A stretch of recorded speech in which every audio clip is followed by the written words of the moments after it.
Good morning, distinguished guests, honored speakers, and esteemed colleagues. My name is Olivia Dorelli-Cantu-Monette, and I'm the Executive Director of the International Defenders Council. I bring to you 2 decades of experience in legislative advocacy and grassroots human rights work.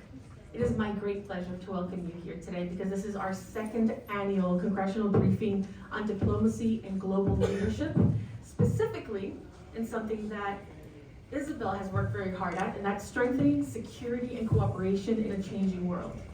So today we gather here at a time where it's very important because your principle of leadership, international dialogue, and the cross-sector collaboration has never, ever been more critical. This event, as you know, is proudly hosted by the U.S. Institute of Diplomacy and Human Rights and in collaboration with IDC, and is bringing together ambassadors, especially their excellencies, whose leadership in diplomacy is deeply appreciated and which we will learn more about today.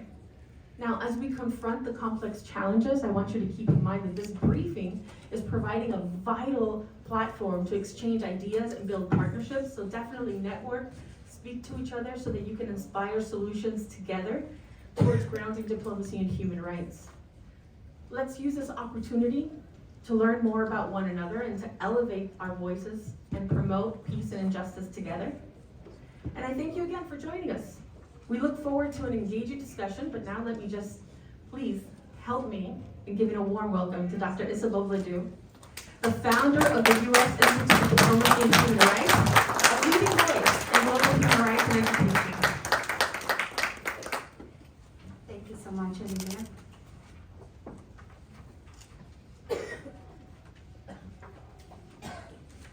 And welcome, everyone. Excellencies, distinguished guests, members of the diplomatic corps, representatives from the congressional offices, and honored guests. Good morning and welcome.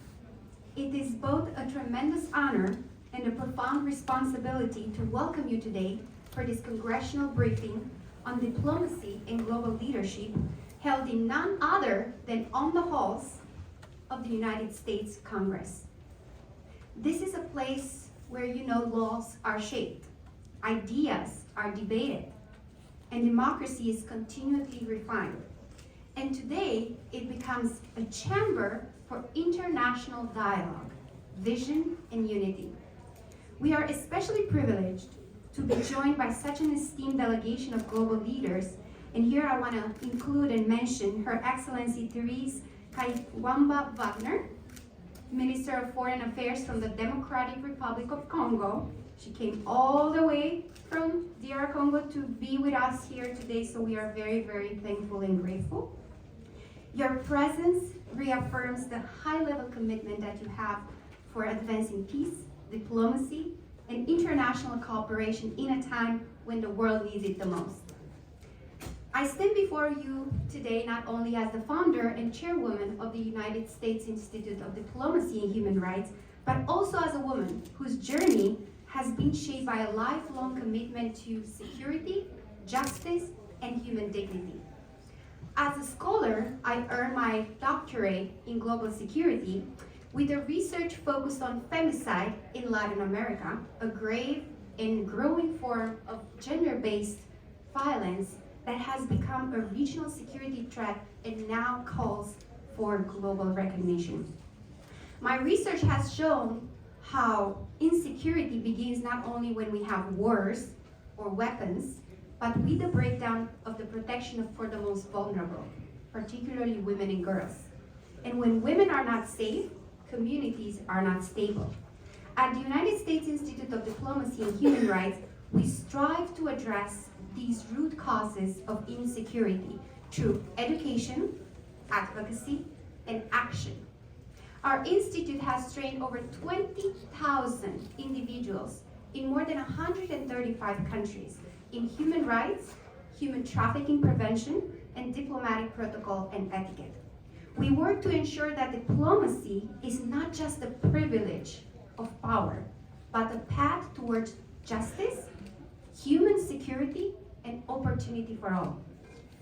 We also remain committed to promoting international religious freedom, a cornerstone of both human dignity and global stability. In a world where faith can too often be weaponized or misunderstood, we must lead with a vision that respects diversity and protects the right of every individual to believe, to worship, and to live without fear. Our programs train both citizens and institutions. We have many partnerships that we do with governments around the world, where religious differences are not just a source of division, but a foundation of unity. Today, as we gather in this historic space, I would say, we are reminded of the threats that we face, whether political unrest, violence against women, rising extremism, or the erosion of fundamental rights. Those do not stop at national borders. And you are the real reason why you're here. They require us to look beyond our flags and forge bonds of shared purpose. We must elevate the role of diplomacy, not just as a response to crisis, but as a proactive strategy for building lasting peace. The distinguished ambassadors and representatives that you are here today are not only witnesses to history, but you are agents of it. Through your presence and your voices, you shape the kind of world we will leave behind for the next generations. And let us be clear, global leadership today is not defined by dominance. It is defined by cooperation, compassion, and courage. Let us begin this dialogue today with open minds and steadfast hearts. Let us speak not only for our nations, but for the voiceless, the vulnerable, and the unborn possibilities that lie ahead. Let today be remembered not simply as a briefing, but as a bold beginning. Thank you for your service, your commitment, your enduring belief in the power of diplomacy to create a better, more secure world for all. I'm so grateful and humbled to have such a distinguished audience here. This event was only by invitation only, so we have distinguished members of the diplomatic corps, as well as international protocol consultants and congressional offices representatives here. So let us today's session, I declare today's session officially started. So Ms. Cantu is gonna join us for introducing of our agenda today. Thank you so much. Thank you, and now we welcome our first speaker, His Excellency Dr. Jovan Mirkovic, Montenegro's ambassador to the United States. He is a seasoned diplomat and a physicist who previously served on Montenegro's ambassador to Japan and is committed to advancing transatlantic cooperation and innovation.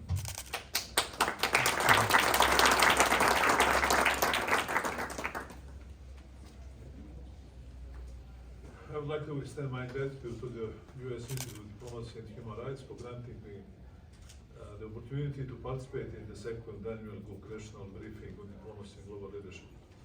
In these brief remarks, I will explore the intersection of four key topics: science, environmental challenges, science diplomacy, and the role of small nations.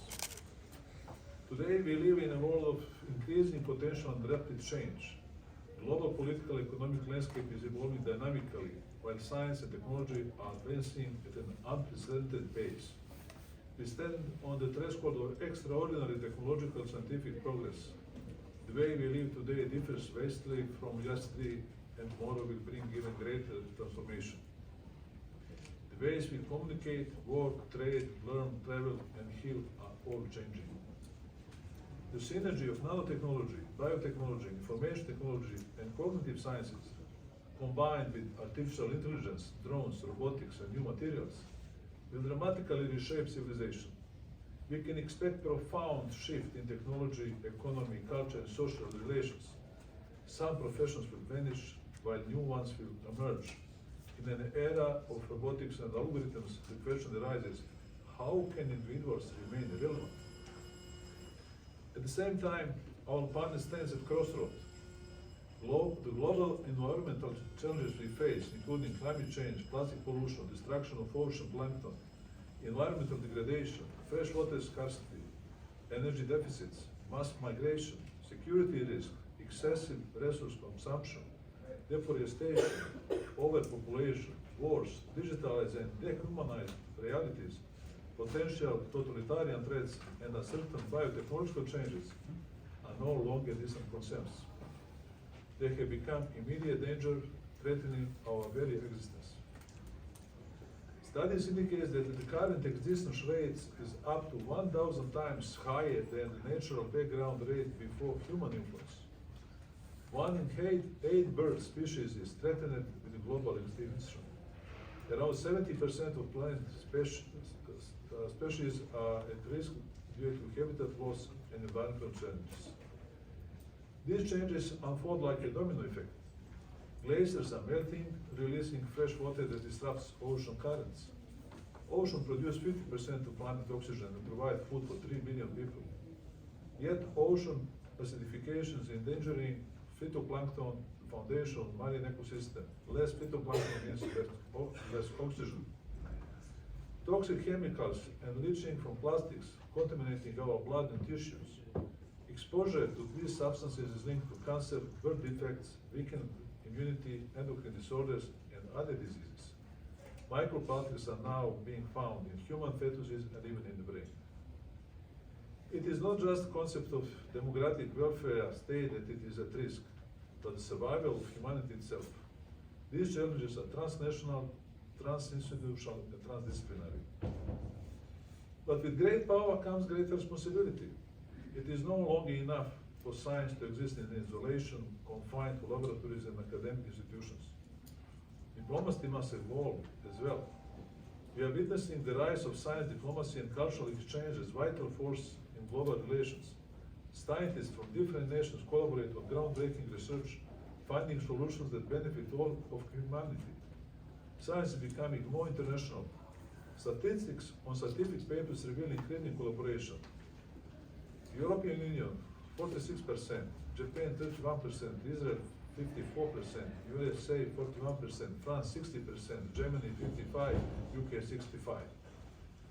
With great access to knowledge, human resources remain the primary factor of development. While the global population grows 4.5%, the number of researchers increasing at a rate of 13.7, 3 times faster.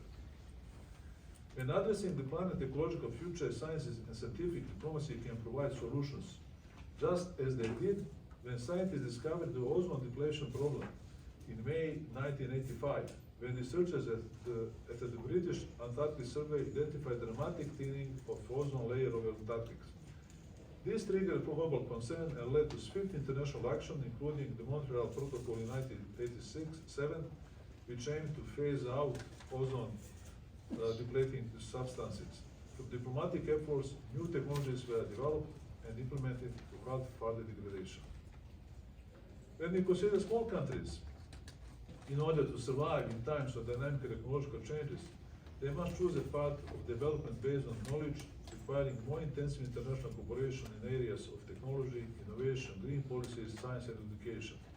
After all, the only real security in today's world comes from knowledge, experience, and capability. Lessons from the past teach us that the health of the land and water, as well as the forest, preserve water, form the only lasting foundation for survival and success of any civilization. If civilization intends to survive, it must live on nature's interests rather than its capital. In this context, a small country like Montenegro, which is about the size of Connecticut, with diverse landscape and rich biodiversity, can play a role that surpasses its economic, social, and demographic significance. It ranks in the top of countries in terms of freshwater wealth. Forests cover approximately 62% of land area, with dense woodland providing habitats for diverse wildlife. Tara River Canyon is natural wonder, one of the deepest in the world. Scalar Lake is the largest lake in southern Europe, a crucial habitat for migratory birds and diverse aquatic life. Boca Bay is the Europe's southernmost fjord, the UNESCO listed. There are 5 national parks, including Dumitru National Park, a UNESCO World Heritage Site, and Bildarska Gora, one of the Europe's last remaining rainforests. Montenegro Adriatic coast is dotted with numerous beaches. Montenegro, a NATO member, is constitutionally recognized as the birthplace of the vision for creating the first ecological state, a potential global parallel project and a model for sustainable society founded on trust in human intellect and a humanistic vision for the future. Future leaders must recognize that scientific discoveries transcend borders, shaping lives beyond national boundaries. Science should serve as a bridge to cooperation, fostering environmental solutions, medical breakthroughs, and technological advancements, while embracing the quality wisdom that science and diplomacy provide. The decisions we make today will define our future. Through innovation and cooperation, we can build a world where science leads us towards sustainability, working together to create a more peaceful and prosperous future. Thank you.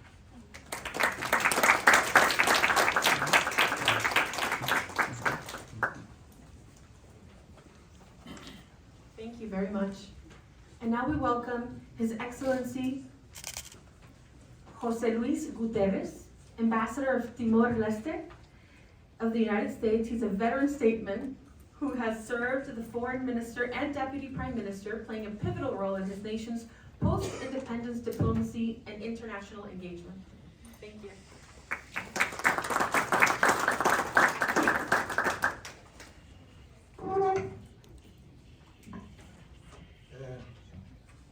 Very good morning to you all, Excellencies. We would like to thank the distinguished co-host, the Institute of Diplomacy and Human Rights, and the International Defenders Council for inviting us to participate in this debate on the theme Diplomacy and Global Leadership. We all have followed the wars in Ukraine, Gaza, and the tensions in India and Pakistan, in Yemen, and the wars in Africa, in Congo, Sudan, and other parts of the world.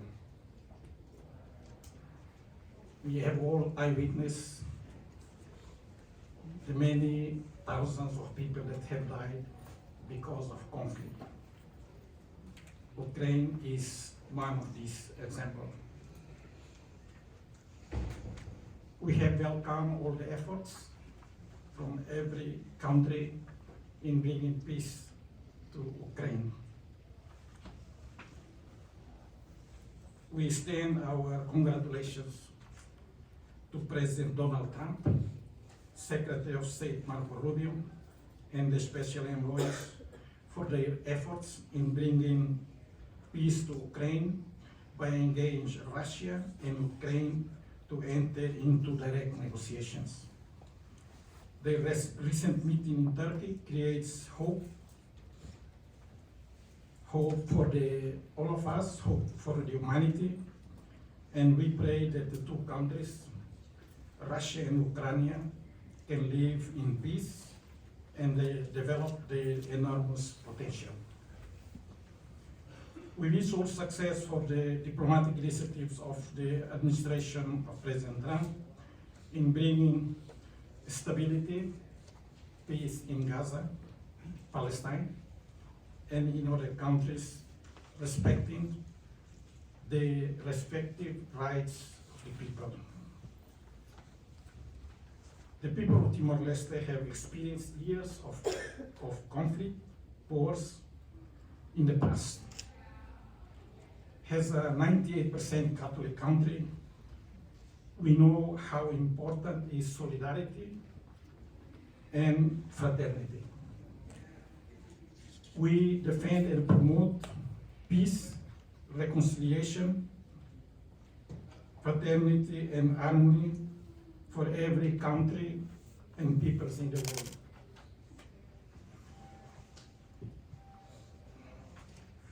Our national parliament have adopted the Declaration of Human Fraternity, which was signed by the late Pope Francis and the Grand Imam of Al-Azhar, Ahmed Tayeb, in Abu Dhabi in 2019. It was also decided that this historic declaration to be included in the national curriculum of our schools. Tomorrow, we'll celebrate 23 years of our independence. Being in this house, I would like also to extend our thanks to members of Senate and the Congress of the United States of America that for many years have supported the right of self-determination of Timorese people. We'd like also to thank all the countries that at the United Nations have supported us as a permanent member of the United Nations. We thank you to all of you. These years we have focused on development, but our per capita GDP is still one of the lowest in Asia. Our government is working tirelessly to eradicate poverty and to develop the human resources and to create all the infrastructures needed for the progress and well-being of our people. Since 2005, we created a sovereign fund from the profits of our oil and gas exploration. We have invested these funds in the United States of America Treasury notes, 3 to 5 years, 5 to 10 years, as well as US TIPS Treasury bonds, 1 to 10 years. And we have also invested in the equities in the United States, as well as in other developed countries. The total fund that we has now, we have around $18 billion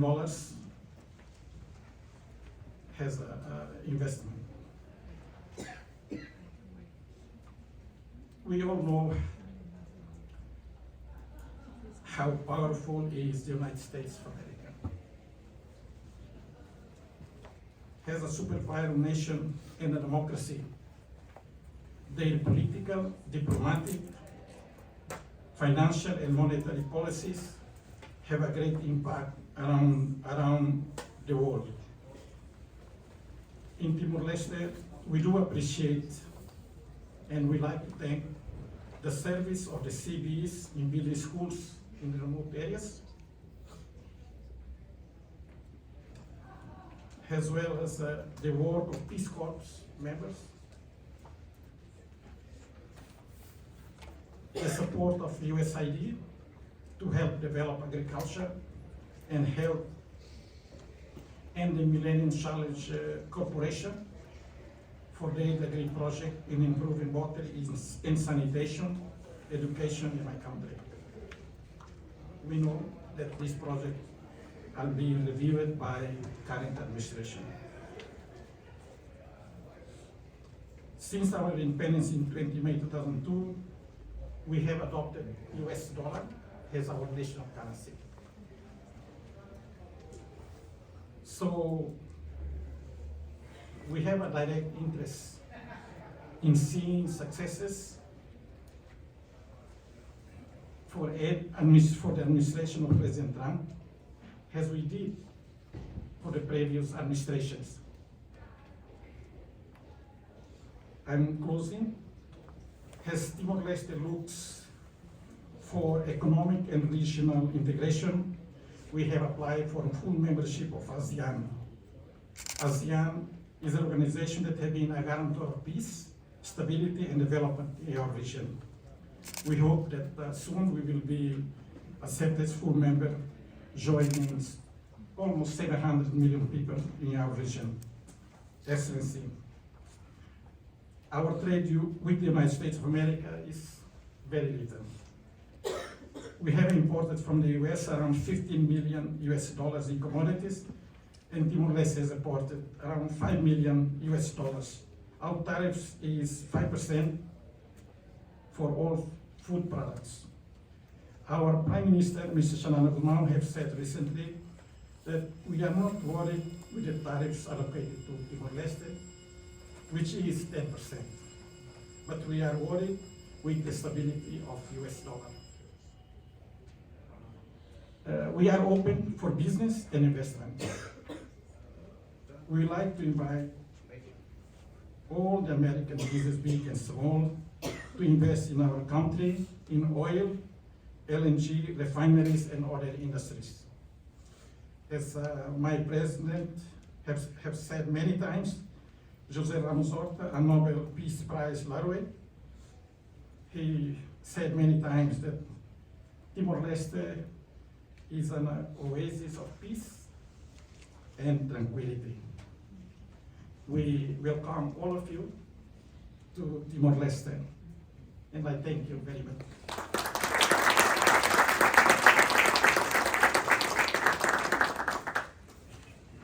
Thank you, Mr. Guterres. Now our next speaker, we'd like to welcome His Excellency Dr. Godfrey Zudet from Malta's. He's Malta's ambassador to the United States, and he brings extensive experience in European law and diplomacy, and he's actively fostering the Malta-US and transatlantic relations through academic and policy dialogues.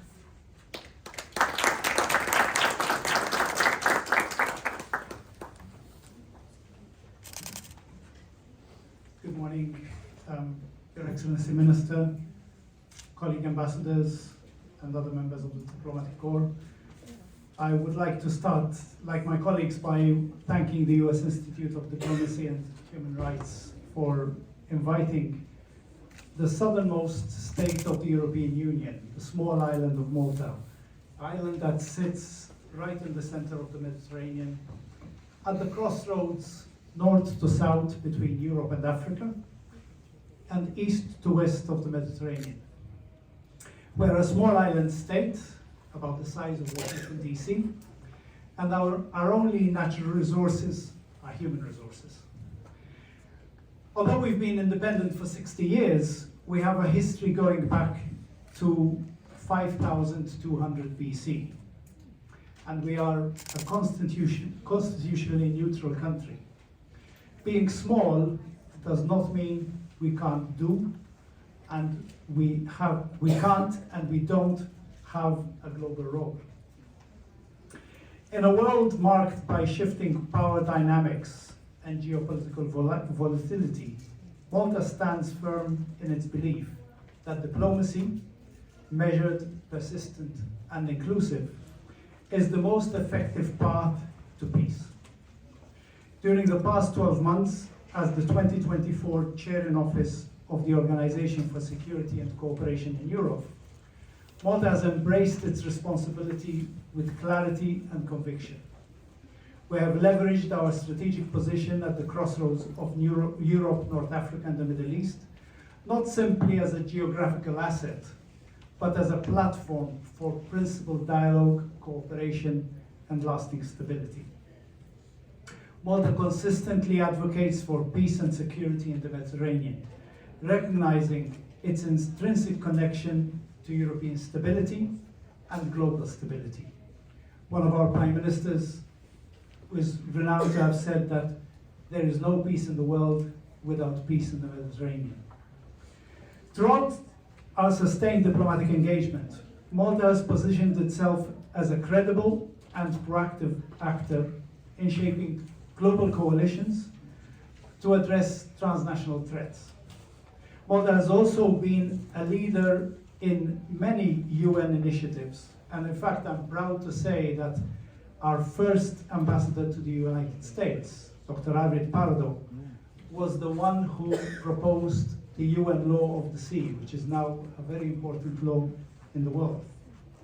And one of our presidents was the first to talk about, at the UN General Assembly, to talk about climate change as a global concern. During its term as an elected member of the United Nations Security Council in 23-24, Malta consistently championed the principles of humanitarian diplomacy. Malta played a pivotal role in the successful adoption of Resolution 2712, calling for extended humanitarian pause in the Israel-Gaza conflict, and it was the first time that the Gaza conflict was paused. In 2024, Malta played a pivotal role in advancing the protection of children affected by armed conflict during its tenure in the UNSC. Malta's leadership in this initiative reflects its commitment to safeguard children in armed conflict and its broader dedication to upholding international humanitarian principles.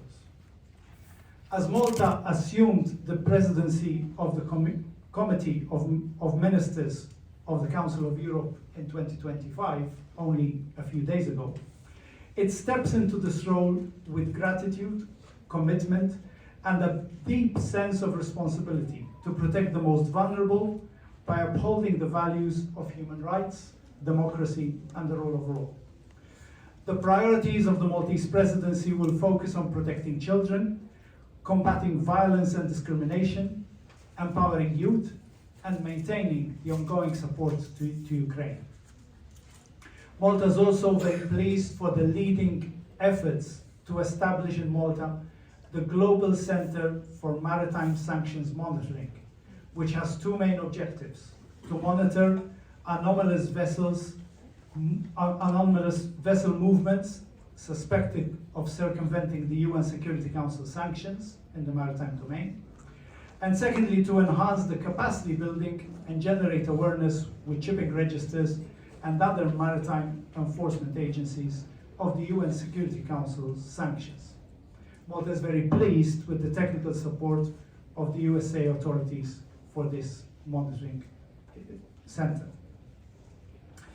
As a steadfast advocate of small island developing states, Malta consistently works to ensure that the particular realities and challenges of SIDS remain at the forefront in global policy discourse. Malta's foreign policy also reflects this commitment through capacity building initiatives, including scholarships for students from SIDS, fostering long-term partnerships grounded in mutual respect and shared priorities. Increasingly, women's representation in global governance needs to be addressed as a matter of urgent priority. These challenges are not insurmountable, and in fact, we are seeing a rise in global awareness and commitment to gender equality, backed by important frameworks such as the Women, Peace and Security Agenda, which is a priority area for Malta. The Women, Peace and Security Agenda was a priority area for Malta also during its two-year tenure of the UN Security Council. And during our tenure, we focused on the role of women in post-conflict and their post-conflict road to democracy.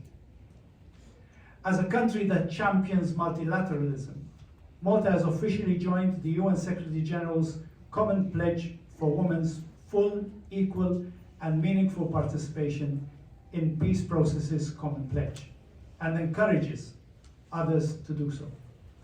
We emphasize the vital role women play in achieving sustainable peace and urge all stakeholders to take concrete actions to include women in their peace mediation efforts, thereby ensuring their full, equal, and meaningful participation in negotiations. In conclusion, by leveraging its diplomatic voice and convening power, Malta reinforces the principle that international cooperation must be inclusive, equity-driven, and responsive, especially to those states whose very existence is currently threatened by the global challenges we all share. Thank you.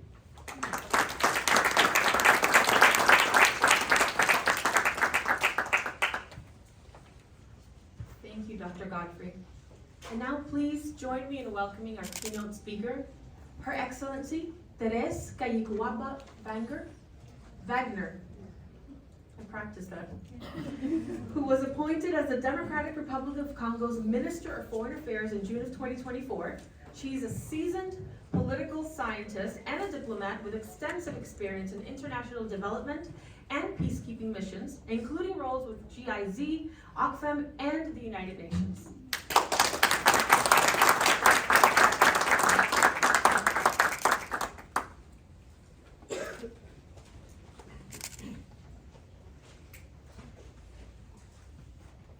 Excellencies, honorable members of Congress, distinguished ambassadors, ladies and gentlemen. Let me begin by expressing my sincere thanks and gratitude to the Institute of Diplomacy and Human Rights and to the International Defenders Council, and to all who have made this gathering possible. I salute your commitment to placing dignity, equity, and human values at the heart of diplomatic reflection. It is a profound honor to speak from this forum, a space where diplomacy, lawmaking, and conscience converge, where the voices of nations, citizens, and civil society come together to envision a more just and cooperative world. We meet at a time of profound fragmentation, a time when extraordinary technological progress stands in stark contrast with the visible erosion of fundamental rights. Old wars are resurfacing, new conflicts are taking root, and across the globe, it is women and children, the first victims of insecurity and institutional failure, who bear the weight of our collective silence. In this fragile environment, in this fragile international moment, the role of states, institutions, and principled actors is more urgent than ever. It is no longer enough to prevent crisis. We must chart a moral course, restore trust in international norms, and reaffirm that peace is not simply the absence of war. It is the deliberate pursuit of justice, accountability, and shared humanity. It is in that spirit that I speak to you today, not only as a foreign minister of a nation too often defined by its suffering, but also as a woman, an African, and a diplomat, deeply convinced that the renewal of global diplomacy will come through its willingness to hear those who have been too long excluded. And as we reflect on what the spirit demands of us today, we must also take stock of where we stand globally and morally. Ladies and gentlemen, we gather today not only in a moment of geopolitical uncertainty, but also against the backdrop of a solemn milestone, the 25th anniversary of UN Security Council Resolution 1325 on women, peace, and security, a landmark recognition of the indispensable role women play in preventing conflict, rebuilding peace, and rebuilding fractured societies. Yet, a quarter century later, the global record remains sobering. Over 122 million people are currently displaced worldwide, a number that continues to rise. In 2024 alone, 295 million people across 53 countries face crisis-level hunger, driven by war, climate shocks, and economic collapse. That marked the 6th consecutive year of rising hunger and malnutrition globally. And at the heart of every one of these statistics, a woman, a family, a community, and a life disrupted. In conflict zones, 70% of women face gender-based violence, more than double the global average. Every 10 minutes, somewhere in the world, a woman or a girl is killed by a partner or a family member. And in places where peace is most urgently needed, civic space is shrinking. Today, nearly 3/4 of the world's population lives under repressive conditions, with only 40 countries preserving what we can call still open civic space. These are not just humanitarian failures, they are strategic failures. Because when women are excluded, when youth are silenced, and when community voices are ignored, we do not build peace. We merely delay its collapse. But amid this bleak landscape, we also witnessed extraordinary resilience. In the very places most impacted by war and displacement, from Syria to the Sudan, from Ukraine to Eastern Congo, women are organizing. They are holding the communities together, filling the vacuum of absent systems and demanding to be heard. Their courage is not peripheral, it is foundational. And yet they remain too often absent from decision-making spaces, including peace-making processes. It is time we move from rhetoric to reform, from reactive crisis management to inclusive, preventive diplomacy, from top-down mandates to bottom-up transformation. These global patterns of exclusion and resilience are not abstract to me. They live and breathe in the communities that I serve. Let me now turn to a place I know intimately, not only as a diplomat, but as a daughter of the Democratic Republic of the Congo. Since January, the eastern provinces of North and South Kivu have endured a devastating escalation of violence. The M23 rebel group, backed by external forces, seized Goma and Bukavu, triggering a humanitarian catastrophe. Over 7.3 million people are now internally displaced across the country, with more than 700,000 in Goma alone. The toll on women and girls is staggering. In March, reports of sexual violence surged by nearly 700%, with 381 cases documented in just 2 months, a figure that likely underrepresents the true scale, as many survivors remain silent due to fear and stigma. Alarmingly, children account for up to 45% of these cases, with a child being raped every 30 minutes during the early months of this year. These atrocities are not incidental. They are deliberate tactics of war, aimed at terrorizing communities and dismantling the social fabric. In Goma, rebels have imposed forced labor, compelling residents to perform public sanitation tasks under the threat of violence. Essential services have collapsed, and the local currency has been replaced by the Rwandan franc, the currency of the neighboring country, deepening economic despair. Yet amidst this darkness, the resilience of Congolese women shines. They lead community kitchens, organize trauma counseling, and advocate for peace, often at great personal risk. Their strength is a testament to the indomitable spirit that persists even in the face of unimaginable adversity. This crisis underscores the urgent need to fully implement UN Security Council Resolution 1325. Women must not only be protected, but also empowered to lead peace-building efforts. Their voices are essential in crafting durable solutions and ensuring that justice prevails.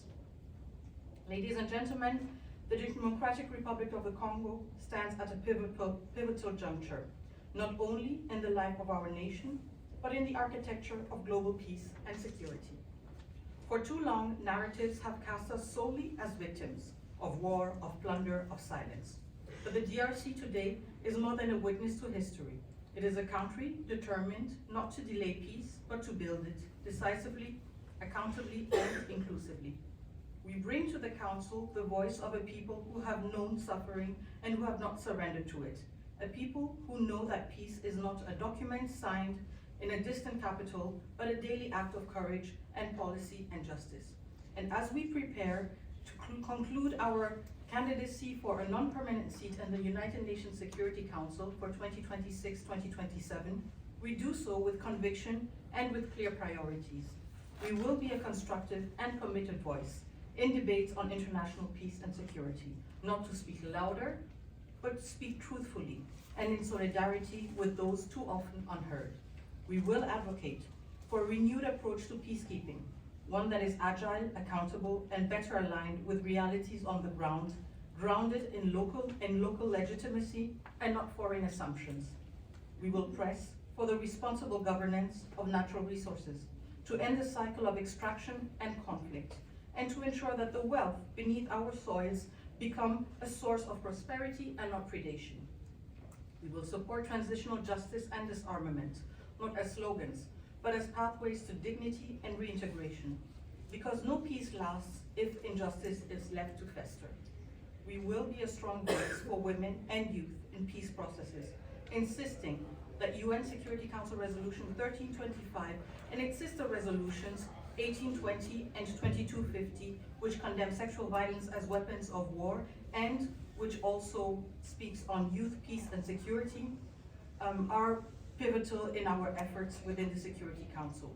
We will stand firm on climate and environmental justice, not only because the Congo Basin is the second lung of the planet, but because communities who protect nature must be empowered, not displaced.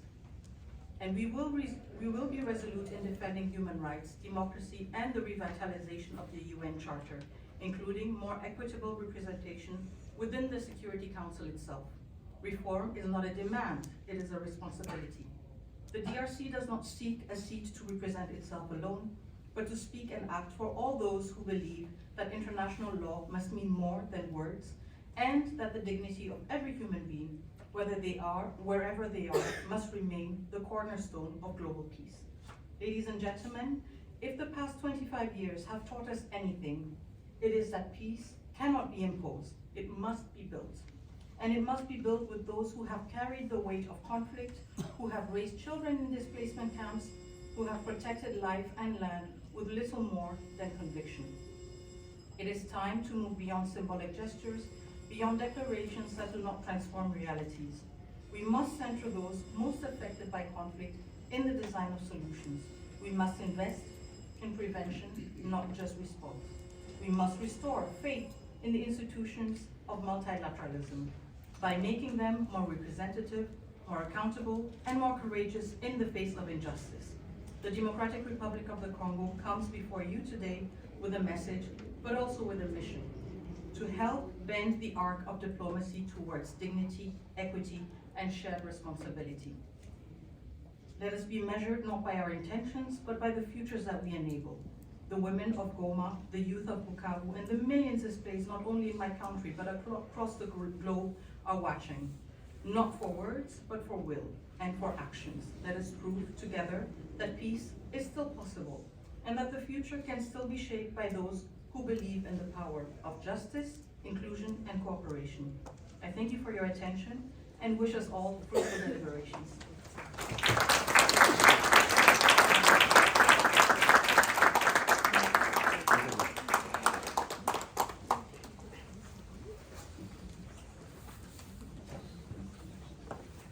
I'd like to invite our president, Mr. Manuel Wancha, to join me here. Thank you so much, Honorable Minister, for your wonderful words of inspiration. And for those of you who have not followed Her Excellency's word, I can say her speech truly spoke to who she is, right? She's an architect of peace. And not only that, she's the person that recently signed a very important peace accord with the government of Rwanda, making peace for the two countries. She recently signed a mineral deal with the United States government. So I think a woman at her stage to be among so many, like a woman in a man world, you are representing not only the architect of peace, but diplomacy in action, I would say that. So for that, I invited President Wancha on behalf of the United States Institute of Diplomacy and Human Rights. We would like to award you with a Prestige of Nations Award.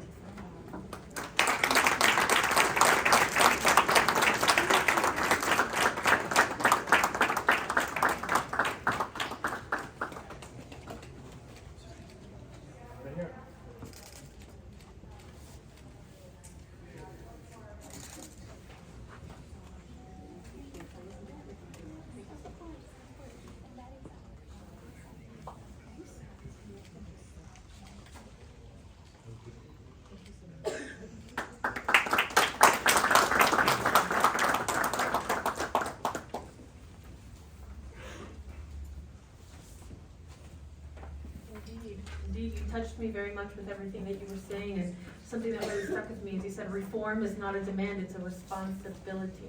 So thank you so much for the peace-building initiative that you are providing, not only here, but also at the United Nations. With that, I'd like to welcome our next speaker, His Excellency Pablo Zambrano Albuja. He is Ecuador's newly appointed ambassador to the United States, and he is dedicated to enhancing bilateral relations, focusing on foreign investments, biodiversity, and cultural exchange.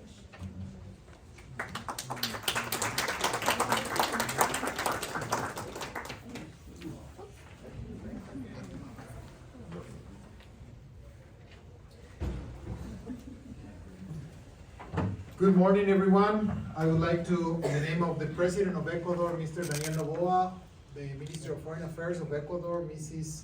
Gabriela Sommerfeld, would like to thank for this invitation to the organizers and specifically to the Diplomacy and Global Leadership, to the Institute of Diplomacy and Human Rights, and also to the International Defenders Council for this invitation. Our country, Ecuador, which is located in South America, and as many of my predecessors in the use of this podium has mentioned, is the size of Colorado in the United States. Our country is member of the Organization of American States, and we have signed all the main and most important instruments regarding to human rights. We are active members of the United Nations and also our country signed in 1945 the Declaration and Constitution of the United Nations, as well as the Declaration and Constitution of the Organization of American States, which is the international organization that has, it's the representative of the United Nations in this continent. In that sense, the Republic of Ecuador respects and promotes human rights, but we also are facing heavy challenges regarding violence, transnational crime, and of course, all the sad situation that comes out from a country that is located, as I mentioned, in the north part of South America, but receives the influence of transnational crime.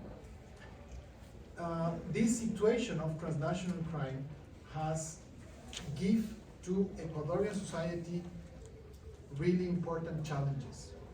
And these challenges, the current government of Mr. Daniel Noboa Sin is facing, but of course, in order to do so and in order to prevent the violation of the human rights of the citizens in our country that is happening because of these organized crime violations, it is important to have a deep and consolidated cooperation between all the nations and all the governments that are involved in this situation.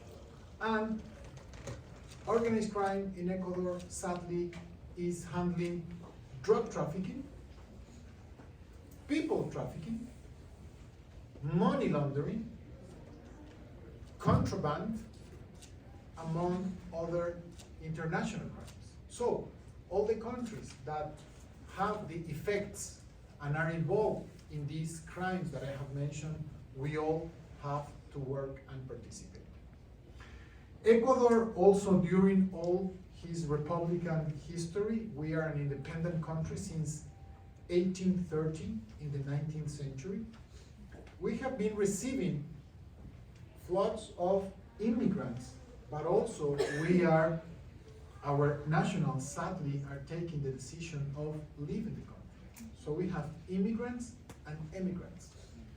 And in the last 10 years, the mobilization of immigrants, nationals of Ecuador, leaving the country, going through Colombia, then Panama, then Central America, then Mexico, in order to arrive to this country, have been increasing. President Noboa, our president, is doing a very good effort in order to prevent this. But, as I mentioned before, transnational crime is behind all this network of exploiting people. So, as a transnational crime, we have to react in coordination with the rest of the countries that are involved within this situation.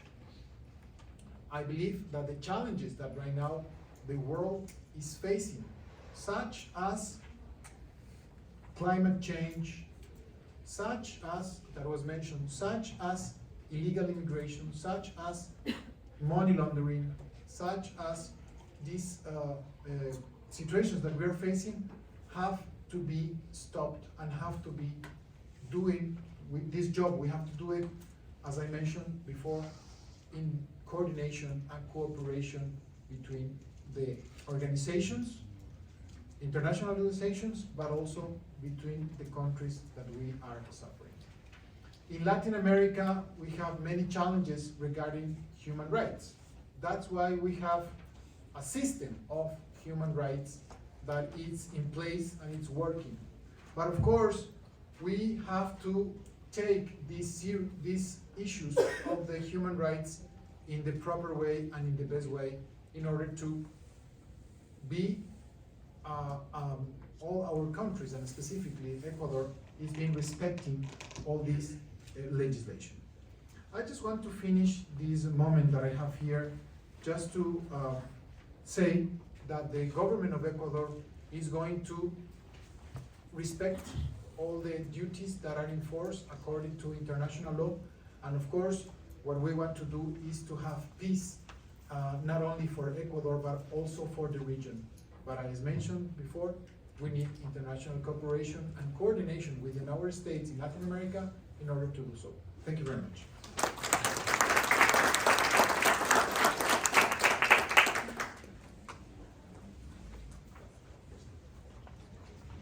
Thank you very much.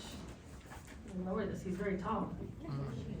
And now we will welcome Her Excellency Jacinth Lorna Henry Martin. She's the Ambassador of St. Kitts and Nevis of the United States and the permanent representative to the OAS. She's a seasoned diplomat and advocate for youth empowerment and cultural development.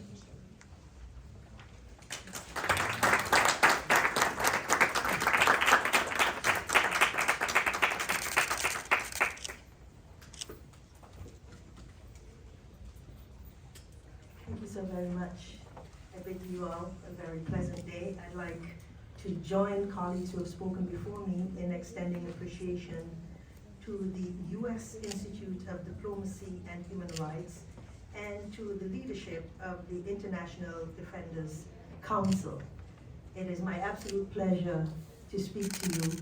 I am the ambassador of St. Kitts and Nevis. You may not have heard of my country, but we've heard of all of your countries. And that explains many of the perspectives that I want to share.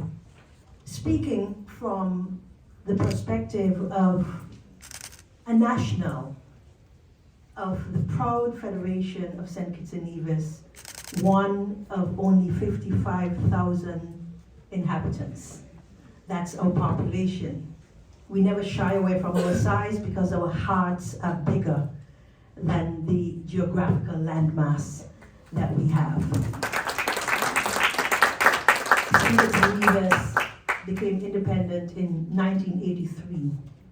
And on that day, when the flag of Great Britain came down and the flag of St. Kitts and Nevis went up, we formed diplomatic relations then with the United States of America. And we're proud of the partnership that we have held from that very day. I'm going to be addressing, as everyone who will speak along with me, the topic of perspectives on global leadership. And in the 21st century, I think it's very important to redefine what global leadership is all about. Global leadership today must be defined not merely by the size of the country, or military strength, or economic power, but by vision, values, and the ability to build coalitions for good. We have to understand that as a force, global leadership is about inclusion, justice, sustainability, and not domination. In an increasingly connected and interdependent world, the nations that lead must also be those that listen, collaborate, and seek collective progress. I think about this, we just had the pandemic. How healthy can a master nation be when citizens all around who will travel to your country are unhealthy, are suffering, are deprived? Leadership demands that we be more than just about ourselves. For small island developing states like St. Kitts and Nevis, global leadership is not a distant aspiration. It is a daily exercise of resilience, responsibility, and principled diplomacy. Because we must navigate a competitive international environment while pursuing sustainability, economic growth, and the development of our most valuable resource, our human capital. Our challenges include climate vulnerability, limited resources, and economic dependence. These all require creative leadership, strategic planning, and international cooperation. In this context, human capital development, innovation, and education are vital pillars of national transformation. You see, we cannot put our heads in the sand when it comes to our size. We acknowledge it, we embrace it, but we also know that in as much as we need to learn, we have a lot to teach to the rest of the world. For small states, such as St. Kitts and Nevis, diplomacy is not just a tool, it is a lifeline. We have robustly sought to align ourselves with allies and friends who embrace our values, not because we ought to, but because we must. St. Kitts and Nevis is a builder of bridges. Bridges across oceans, bridges of friendship, alliances, diplomatic relations, engaging partners near and far, respecting sovereignty while advancing shared goals. We defend our interests, not with might, but through the principled application of international law, a commitment to multilateralism, and a firm belief in the power of dialogue. It is what we have. Our superpower is that we know our strengths, whether you consider them limited or not, and we are prepared to talk things through. Our contribution to world peace lies not in force, but in moral clarity, consistency, and a commitment to cooperation. We affirm that leadership must be grounded in principle, especially in the principle where we must all respect human rights, democracy, and the rule of law. Leadership also means embracing the rich diversity of peoples, races, cultures, religions, and opinions, recognizing that inclusivity strengthens global resilience. St. Kitts and Nevis leads not by imposition, but by example, by fostering tolerance, promoting equity, and advancing the dignity of every person. We also know that notwithstanding our size, education is power. We may not have the largest population, but our people are everywhere contributing to the growth of the nations of this world. You would not be surprised, therefore, to learn that education is free in St. Kitts and Nevis for every child from age 5 to age 16.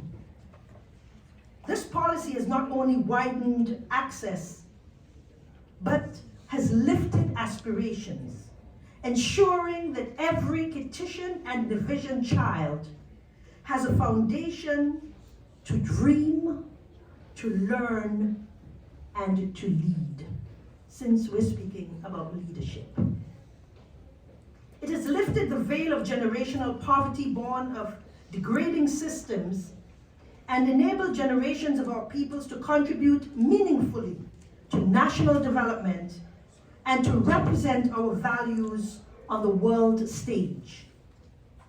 We continue to invest in education as the bedrock of national resilience, innovation, and diplomacy. Diplomacy is a cornerstone of our international security. For small nations like St. Kitts and Nevis that seek peace and cooperation rather than conflict. It strengthens global responses to shared challenges, climate change, migration, pandemics, digital transformation, by fostering understanding and coordinated action. We understand that we cannot do it on our own. St. Kitts and Nevis contributes to global peace building through active participation in regional and international bodies, and by promoting dialogue as a first resort in conflict prevention and resolution. Our diplomacy is quiet, but powerful, rooted in the conviction that every nation, regardless of size, has a voice that must be heard and respected. In today's world, global leadership is not about the volume of one's voice, but the values behind what is being said. And so St. Kitts and Nevis, though small in geographic size, stands tall in conviction, championing human dignity, international law, and the right of every people to peace and development. We believe that diplomacy is not only about negotiation, it is about vision, bridging differences, and laying foundations for a just and sustainable future, embracing diversity of ideas, cultures, and peoples. In this journey, we reaffirm our commitment to principled global engagement, and we invite others to walk with us, not in our shadow, but side by side as partners for peace and progress. Thank you very much.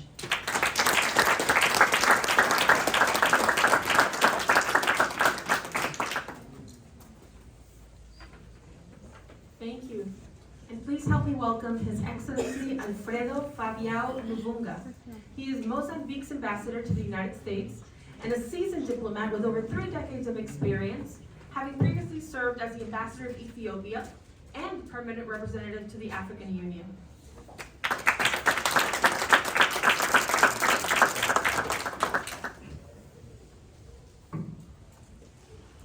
Good morning, Honorable Minister, Excellencies, dear colleagues, ladies and gentlemen.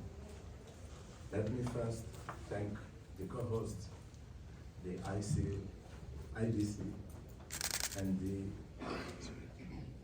USIDHR for giving us the opportunity to be here and share ideas in terms of leadership, diplomacy, and security in the world. I'm so happy.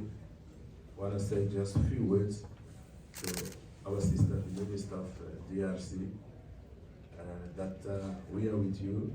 We have been throughout within SADC with DRC. Myself, I've been there maybe 5 or 6 times on SADC missions in DRC.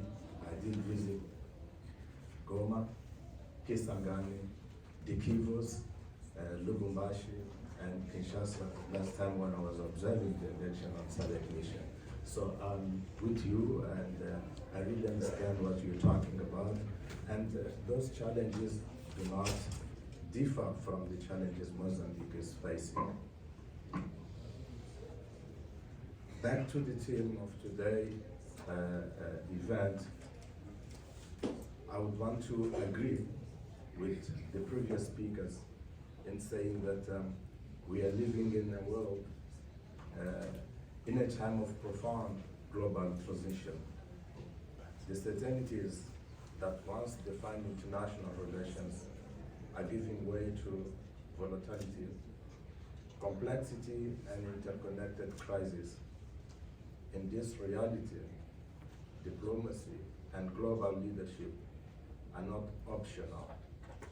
They're essential for build of more secure and cooperative and resilient world. Our sister Jacinta just said that how important is the diplomacy.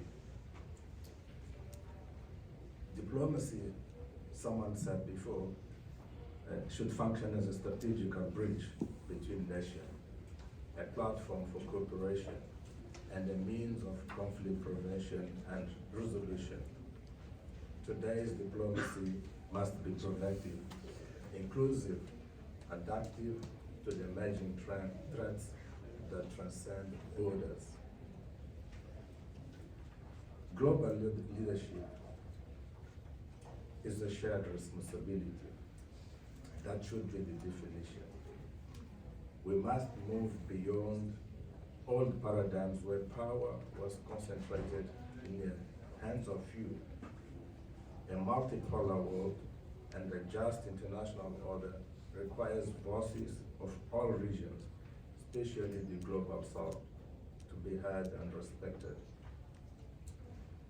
To lead globally means understand interdependence, that the insecurity of one region can destabilize the entire continent or the entire world, that no country is immune to the ripple effect of conflict, poverty, environment degradation, or forced displacement.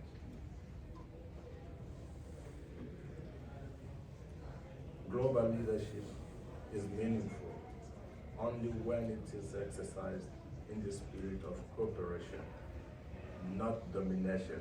And here, those who spoke before me, they stressed the importance of power is important, but not domination, but cooperation is essential. From pandemics to terrorism, climate change to energy insecurity, no nation can resolve these issues alone. Leadership, therefore, must be expressed not just through power, but through partnership, cooperation that transforms leadership from symbolic ambition to concrete progress. Let me take you to my country, Mozambique, which gained independence in 1975 in June. And this year, next month, we are celebrating 50 years of independence. We are reaching the golden age when it comes to age-wise. 50s are always an important milestone. But despite those 50 years, we still brace ourselves with so many challenges. And I'll just bring one challenge, which is terrorism up in the northern part of Mozambique that we are facing. And the importance of diplomacy and cooperation to deal with this situation. Since 2017, the northern part of Mozambique in Cabo Delgado, where we have projects of oil and gas, have faced with violent extremism that has claimed thousands of lives and displaced over 1 million people. This situation has threatened not only national stability, but also regional peace and economic interests, particularly in gas-rich areas of the country. The Mozambique response was not carried out in isolation.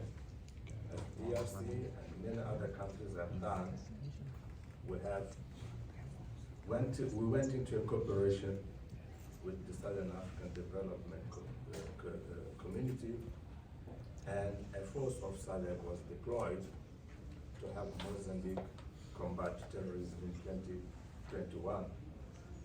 And also, Rwanda provided rapid and effective bilateral support through through specialized military and police forces. These combined efforts of SADC, Rwanda, with Mozambique at the center, have significantly disrupted terrorist networks, stabilized key areas, and enabled the return of many displaced communities. This experience demonstrates that regional cooperation and strategic diplomacy can make a real difference. It shows that African solutions to African problems are not only possible, they are effective when backed by political will, mutual respect, and coordinated action together with global partners. To conclude,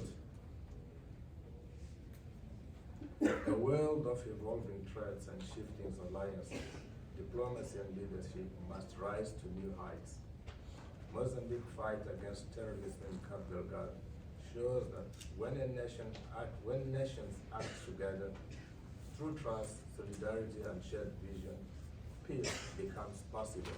We are not yet at that level, but we are having the situation of combating terrorism under control in those areas. Global leadership is not about who commands, but about who unites. It is in cooperation that leadership gains legitimacy, relevance, and power to shape the future. Let us renew our commitment to collective action. Let us build a world that is safer, more inclusive, and more united, not through force, but through diplomacy, justice, and strategic cooperation. Thank you so much for your attention.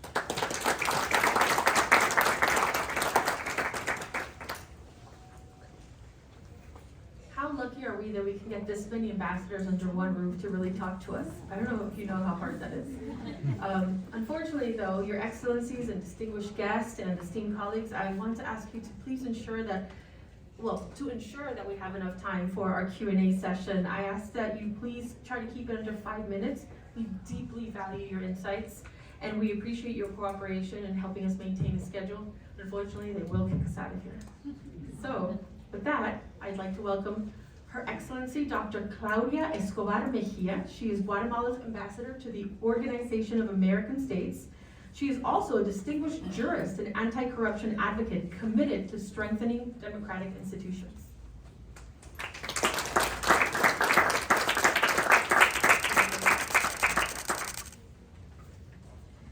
Good afternoon, everyone. I want to thank the U.S. Institute of Diplomacy and Human Rights for this invitation. I am honored to represent Guatemala as we reflect on the future of diplomacy and global leadership in a world marked by rapid transformation and complex challenges: political, environmental, technological, and social. These shifts demand not only reaffirmation of international cooperation, but also a remaining of the frameworks through which we pursue peace, security, and sustainable development. Let me begin with Guatemala's recent democratic awakening and our sense of collective responsibility. Guatemala is located in the heart of the Americas.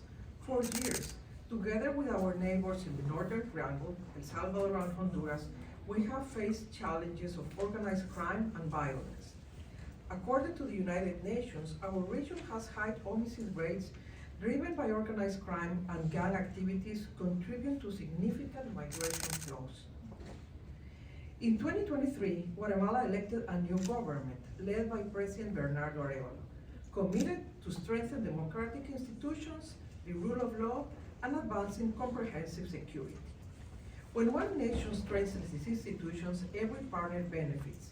The security gains of one nation are linked to the stability of our neighbors. Also, Guatemala is investing in building capacities to address emerging challenges such as cybersecurity threats, climate change, and our vulnerability to natural disasters, all of which have profound implications for regional stability and global peace. Migration must be approached as a matter of human security and development, requiring international support focused on job creation, education, health, and the strengthening of democratic institutions.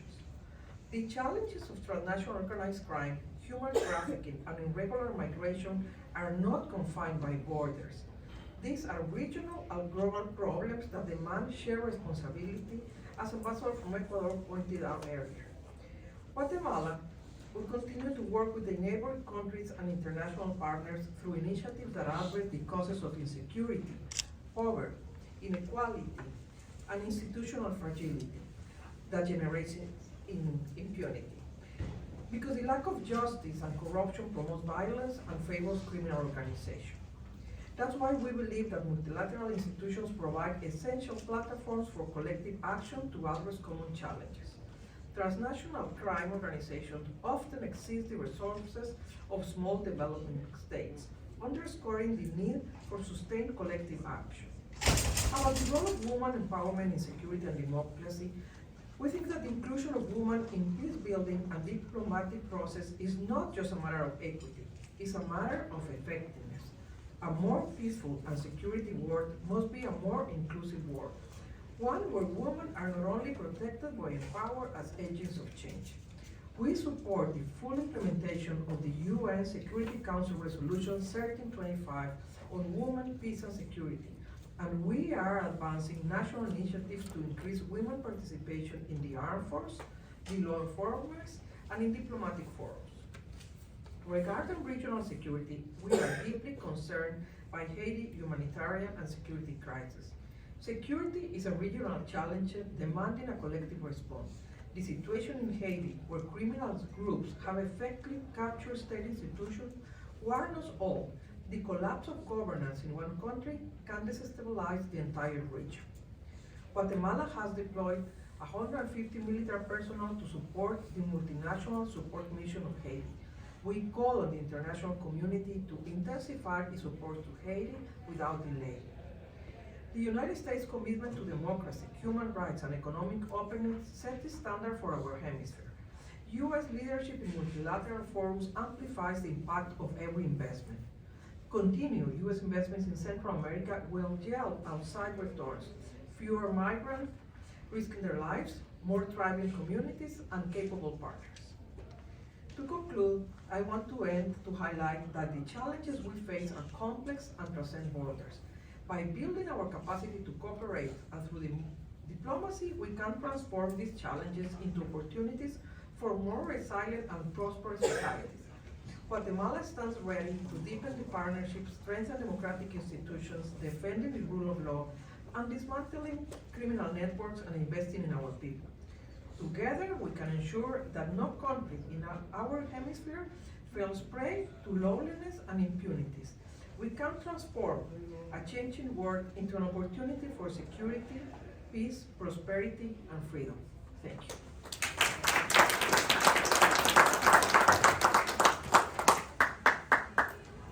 Thank you, Ambassador Mejia. And now please help me welcome Her Excellency Ana Irene Delgado, Panama's Ambassador to the Organization of American States.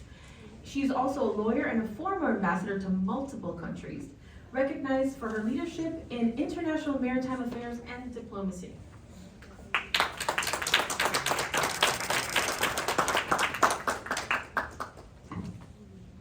Thank you very much. Good morning to everyone. Thank you to the Institute of Diplomacy and Human Rights and for the International Defenders Council for this invitation today. Honorable members of Congress, Excellencies, distinguished colleagues, ladies and gentlemen. So I come from the Republic of Panama. It's a 4 million population country. Whoever don't know where Panama is located, is between South and Central America, and is a country that unites all the Caribbean region with North and South. It is an honor for me today to address you with this important congressional briefing, which highlights the essential roles of diplomacy and international cooperation in meeting the challenges of our time and building a more just, peaceful, and resilient future. Panama adheres its practice to the Declaration of Principles of International Law concerning friendly relations and cooperation among states in accordance from the Charter of the United Nations adopted by the General Assembly in 1970. These principles are sovereignty, equality, non-intervention in international affairs, non-threat or use of force, peaceful settlement of disputes, respect of the territorial integrity and political sovereignty of states, international cooperation, the obligation to comply in good faith with international obligations, and the promotion of rights and freedom. It adheres to the defenders of international law and promotion of the purposes and principles of the charters of the UN, as well as the charters of the OIS, as a member of the Inter-American system. We are committed to the principles of equality among nations, mutual respect for sovereignty, and territorial integrity. We support peaceful settlement of differences, controversies, disputes, and conflicts. We respect non-interference in international affairs of other states. In the perspective of our canal, which as you all know was built in 1914, was finished, and is being managed by Panamanian authorities since 1999, we're actually celebrating this year an anniversary number 25 of Panamanian administration of the canal. So that you have an idea, approximately 6% of the world trade transits through the Panama Canal annually. This percentage represents a significant flow of goods between the Americas, Asia, and Europe. The waterway is a vital global logistics connecting 1,920 ports in 170 countries across 180 shipping lanes. Since the expansion of the canal, which we did with the Panamanian administration in the year 2016, 36 more routes have been added. The main route is the one that links Asia and the East Coast to the United States. This strategic source of Panamanian nation not only connects oceans and continents, but symbolizes Panama's vocation to act as a bridge for understanding, a platform for the maintenance of peace as a partner committing to global development. The operation of our canal is governed by the principles of neutrality, openness, and non-discrimination on accordance to the treaty concerning the permanent neutrality of the canal and the operation of the Panama Canal. So that you have an idea, this treaty that was signed in 1977, coincidentally here at the Organization of American States, is now signed by many, many countries, counting 40 nations have already signed this neutrality treaty and agreement. The treaty makes a milestone on the Panama sovereignty of the canal, which was transferred to Panama December 31st of 1999. This protocol that I was talking to you about, which was opened the accession by countries in 1979, has been signed up until today by 45 nations. Currently, one of Panama's foreign policy objectives is that more countries can accede to this protocol, including those which Panama maintains diplomatic relations. Now, on women's representation and global governance, Panama reaffirms its commitment to more equitable and inclusive international governance. President Jose Raúl Mulino has prioritized female leadership in Panamanian foreign policy, appointing prominent women diplomats as heads of mission in multilateral forums, including the United Nations and the OIS. In addition, Panama has adopted a foreign policy with a gender perspective, promoting the substantive participation of women in international negotiation and decision-making spaces. We are aware that there is still much to be done, and that is why we promote reforms, mentoring programs, and empowerment spaces that recognize transformative leadership in women at all levels. We live in an era marked by both geopolitical complexity and growing independence among states, with shared challenges and necessitative collective solutions. In the face of this fragmentation and uncertainty, multilateralism remains our best path, as much as it was during the negotiations of the Panama Canal treaties. Panama firmly believes in cooperation leadership, which builds consensus, promotes interregional alliances, and prioritizes coordinated action.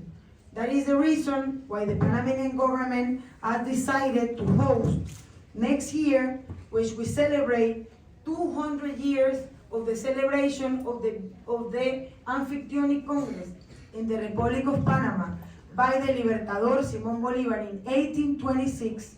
We're going to celebrate not only the General Assembly of the Organization of American States, where you are all welcome to come and join, where we're also celebrating throughout the year meetings of the Inter-American System, the International Code of Human Rights, the Legal Department, the Telecommunication, Minister of Social Development, Minister of Work and Labor, and so forth. So that will be a big celebration for us in the year 2026. To conclude, I'm deeply grateful that the organizer of these meetings invited me here today, providing a space where diplomacy is not only discussed, but is claimed as a vital tool to build consensus, preserve peace, and provide sustainable responses to the challenges we share. From Panama, we firmly believe that forums like this are not simply instances of dialogue, but valuable opportunities to reaffirm the principles that unite us as an international community. Cooperation, solidarity among our people, defense of law, rules-based in international systems. The world is going, indeed, through a stage of accelerated transformation. We face global challenges that transcend borders and require leadership that is committed, informed, and sensitive to the diverse realities of our society.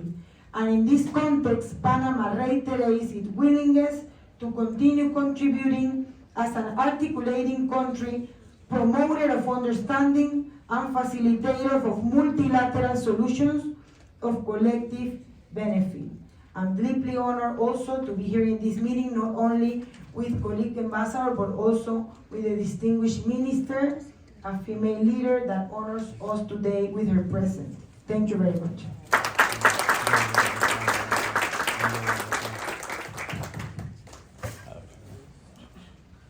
Thank you, Ambassador Delgado.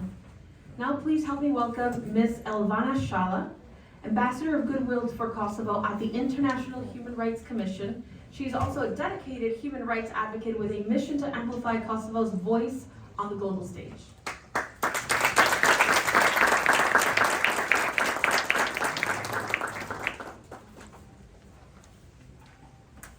Good afternoon, everyone.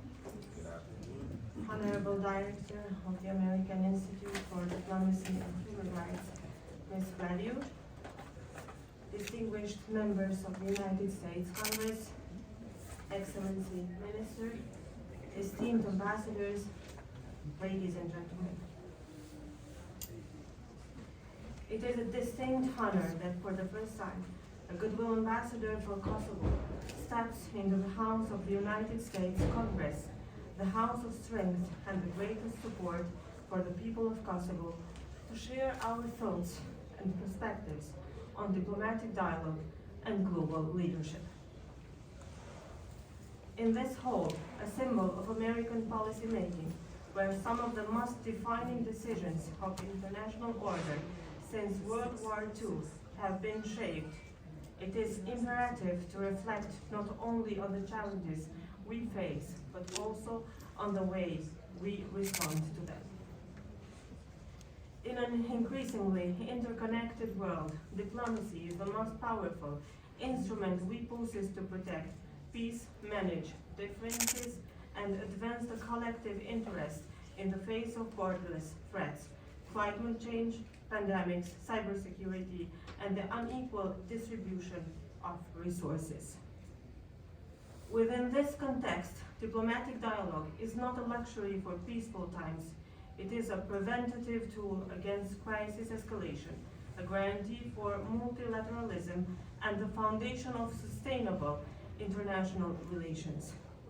Above all, it is a path toward peace, development, and global justice.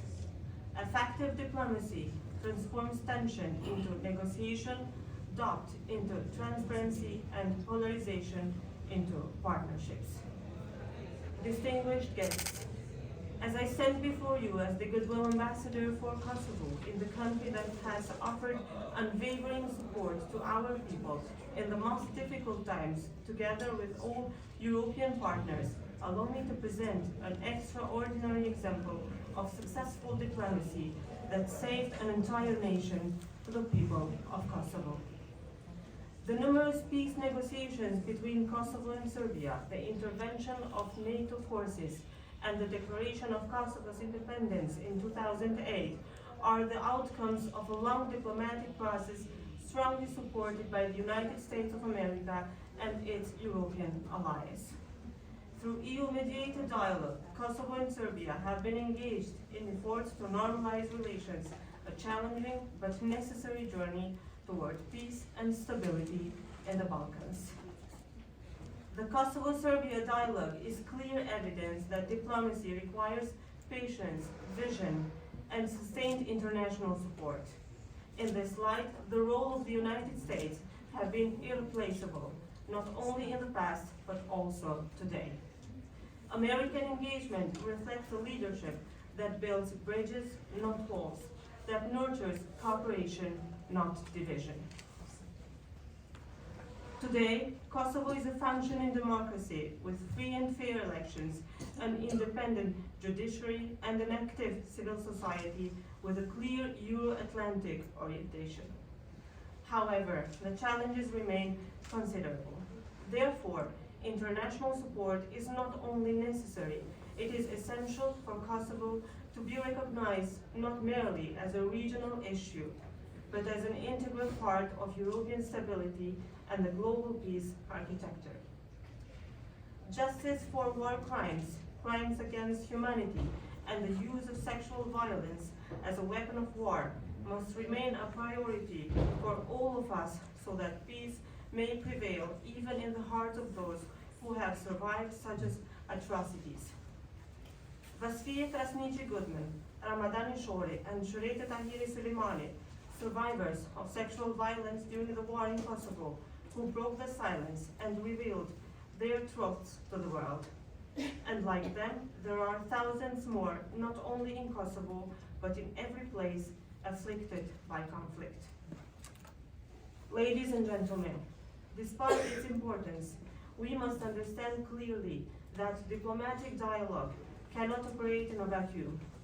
It requires a new global leadership capable of confronting the complex reality of a multipolar world where traditional powers are raising their roles and emerging powers seek a seat at the decision-making table.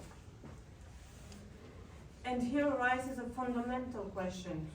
What kind of leadership does the world need today? A transformative global leadership, one that shifts focus from hard power toward leadership that builds trust, fosters cooperation, and promotes long-term stability. Today, we are witnessing a new era where technology, information, and international connectivity are shaping a new global order. An inclusive order that centers youth, civil society, women, non-majority communities, and marginalized groups. As the world continues to face security crisis, new waves of migration and armed conflicts such as those in Ukraine, the Middle East, and rising tensions in the Indo-Pacific, the importance of multilateral diplomacy and renewed global leadership has grown more than ever before. It is now evident that no one can face the consequences of a transforming world alone. Therefore, such a diplomatic vision does not exclude the defense of national interests. On the contrary, it reinforces them, because stability in the Balkans, peace in the Middle East, security in Asia, and transatlantic partnerships are strategic interests, and they cannot be built without dialogue, inclusion, and trust. In conclusion, allow me to emphasize, the global leadership of the future will not be measured solely by the quantity of resources it commands, but by the quality of hope it inspires. Let us build a world where nations do not communicate through ultimatums, but through respect. Where divisions are resolved through dialogue, not violence, and where leadership is not measured by domination, but by positive impact and resilience. Let this be the era of wise diplomacy, and let us be the new generation of leaders guiding this era. Thank you.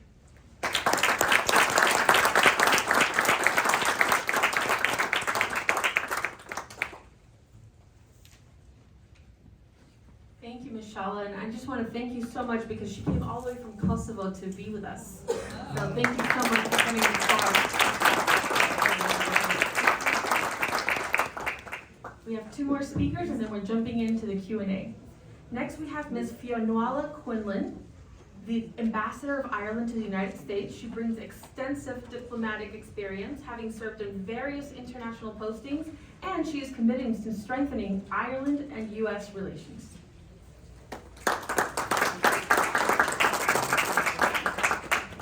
Thank you so much. It's a great pleasure to be here today, and I'd like to start by saying a very warm thank you to the Honourable Minister for your amazing remarks.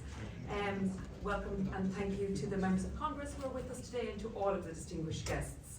I have to break the news that much and all as being Ambassador of the United States is one of the highest honours anyone can have. It belongs to my boss, Ambassador Geraldine Byrne-Mason, who is out of the country at the moment, so I'm actually chargé, just in case she's watching. I am very conscious that I am standing between you and the congressional remarks and the Q&A and possibly even lunch, so I'm going to try to be nice and quick. And just to say a few words about Ireland's approach to diplomacy, and also, of course, the very important issue of women's role and peace and security. But just to say first, Ireland's foreign policy places equal weight on our interests and our values. And this value-led approach is really critical to how we operate in the world. It has led us to take on leadership roles on a variety of issues since the foundation of our state, just over 100 years ago. From our early efforts at the UN in the 1950s on nuclear non-proliferation treaty, which we led the negotiations, to co-facilitating the negotiations of the Sustainable Development Goals, and of course our membership of the UN Security Council, most recently 2021-22, and the Human Rights Council. Ireland also has an unbroken record of peacekeeping with the UN, and our history gives us a very unique perspective. It's part of what allows us to engage effectively and we hope efficiently, but also with empathy. And that was one of the values that we spoke about in our UN Security Council campaign, and subsequently I hope we brought through. Because of course we've experienced many difficulties: colonization, famine, poverty and conflict. And it has been through the support and engagement of the international community and our friends around the world, and particularly here in the United States and in the EU, that have allowed Ireland now to come to peace and prosperity. Our values, as I said earlier, take equal weight to our interests, and they are values that are focused with a firm commitment on human rights, equality, gender, race, sexual orientation. We believe in a commitment to equality of opportunity and humanitarian assistance to the most disadvantaged around the world, and a commitment to the United Nations, to multilateralism and to international law. It's more important now than ever that countries like Ireland stand up for values and the ideals that the multilateral system embodies, and that's why we're putting ourselves forward for the Human Rights Council for the period 2027-28, and if elected, we will bring the same commitment we've always demonstrated to promoting the protection of human rights, accountability and compliance. I'd like now just to say a few words about the role of women, and I'd like to link that to the conflict that Ireland experienced for many years. So many of you will know that there was a very brutal conflict on the island of Ireland for many years. It cost the lives of more than 3,500 people, almost half of them civilians. But over 27 years ago, the Good Friday Agreement was signed. And that agreement is one of the best examples we have in the world today of a collective approach bringing peace. I cannot overstate the role of the United States in achieving that peace. It was an issue that was championed on both sides of the aisle, and US Senator George Mitchell was our special envoy and brought enormous support to the Good Friday Agreement, as was the support of the EU and many others. But it was also made possible by the transformative impact of women. The women of Northern Ireland fought hard to ensure that they were heard in the negotiations. It was women who ensured that the victims of violence were included in the text, and that advanced sections on reconciliation and made sure that issues like housing and schooling were part of the discussion, issues that affect people's lives in a really meaningful way. The inclusion of these elements made the agreement stronger and more durable, and now Northern Ireland is led by two women who come from different traditions but are working together to build a better future. Not least due to this experience, Ireland has placed women's engagement at the heart of our foreign policy. At the UN, in our development programs, and in our peacebuilding work, we work to ensure the full and equal participation of women, not only because it is the right thing to do, but because it brings better and longer lasting results. And I mentioned earlier our Security Council term in 21-22, and I was very proud at that time that we were the nation that brought the greatest number of female briefers to brief the UN Security Council, ensuring that women at the coalface of conflict were heard. Gender is an integral part of our foreign policy, and we know that women are disproportionately affected by conflict, as the Foreign Minister mentioned earlier, but also, of course, the greatest agents of change. Just to say a very few words about international security, although I appreciate it's a very big topic, particularly at this moment in time. Some of you have spoken of conflicts in the Middle East, East Congo, Sudan, and of course the tensions in the Indo-Pacific. But just for the purposes today, I'm going to speak about Ukraine, although of course Ireland remains deeply concerned and engaged on all of the other conflicts I just mentioned. But just to say that the fear of conflict broadening in Europe is very real. Russia's campaign of hybrid activity has increased in scale and recklessness, and Ireland, along with the EU, recognises the need to take our own security and defence and our responsibility toward like-minded partners very seriously. We are militarily neutral. That means we don't join mutual alliances, but that does not mean that we are politically neutral. And we've always played a very positive, constructive role in the maintenance of international security. There aren't any plans to alter our policy of military neutrality, but nonetheless we're stepping up our engagement, reorganising our defence forces and investing significantly there. Terrible conflict is taking place in Europe as we speak, and the fear of that conflict broadening is based on an analysis of threats by European partners, and it includes not only the experience of Ukraine, but also of recent hybrid attacks on EU countries, I should say. That includes attacks on critical infrastructure like transport and energy, cyber attacks, and electoral interference. So recognising this, the European Union is acting with greater decisiveness, greater ambition, and greater speed to tackle all of those threats. I could go into it in much more detail, but I feel like I'll stick around and talk to anybody who'd like to later. As I said, I'm very conscious of our time. But I just want to end by bringing us back to what you said at the very beginning about courage, collaboration, and compassion. And I think those remain the critical bywords for our work in the world today. Thank you all very much.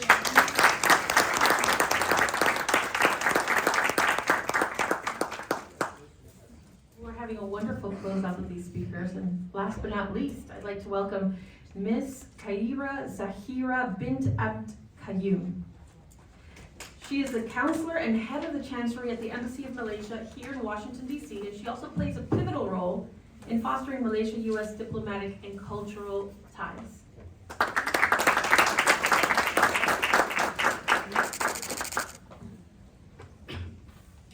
A very good afternoon to Excellencies, members of the Diplomatic Corps, and distinguished guests.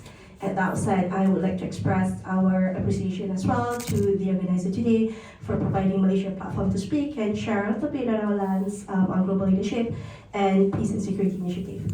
I am also very heartened to see a very balanced and nuanced panelist today of male and female representative, because sometimes I tend to be the only female panelist, or manalist sometimes we call it. And I also, as I heard recurring themes throughout all the speeches of our representative and distinguished guests today, from the attack on the multilateral system and also on positions of neutrality, especially currently now in global shifts of global order. And a little bit of Malaysia's evolving role in global partnerships, especially as the world navigates an increasingly complex geopolitical landscape. And in this era of shifting alliances, economic uncertainty, and mounting global challenges from climate change to geopolitical rivalries, Malaysia remains committed to multilateralism, regional stability, and constructive international engagement. As a foreign policy officer, I feel genuinely a little bit disconcerting hearing in multilateral talks more and more jargons are being used or languages that is pivoting towards war era, especially when people use the word alliances rather than partnerships. Alliances always turn into security partnerships, and it's not something that we endeavor in the diplomatic realm. And I think today's topic about global relationships and making partnerships is actually very timely. From Malaysia's lens, Malaysia believes that global partnerships must be grounded in mutual respect, non-alignment, and peaceful cooperation. I think that Malaysia has something very unique to offer to this perspective as the chair of ASEAN this year.